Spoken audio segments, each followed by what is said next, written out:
first day of the week.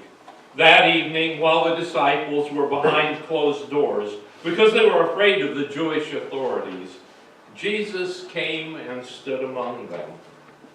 He said, "Peace be with you." And after he said this, he showed them his hands and his side.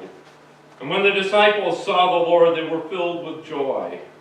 And Jesus said again to them, "Peace be with you. As the Father has sent me, so I am sending you." And then he breathed on them and said, "Receive the Holy Spirit.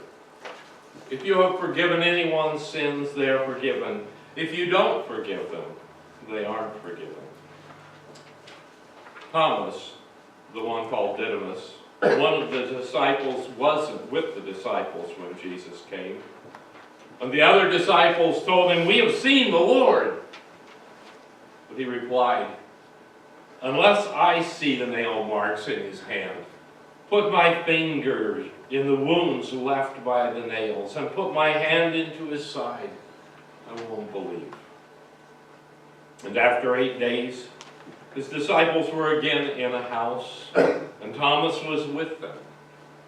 And even though the doors were locked, Jesus entered and stood among them. And he said, "Peace be with you."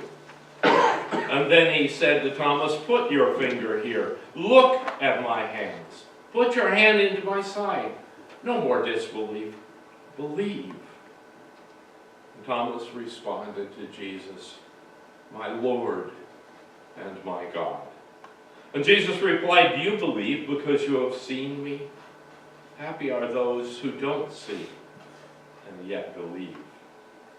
And then Jesus did many other miraculous signs in his disciples' presence, signs that aren't recorded in this scroll.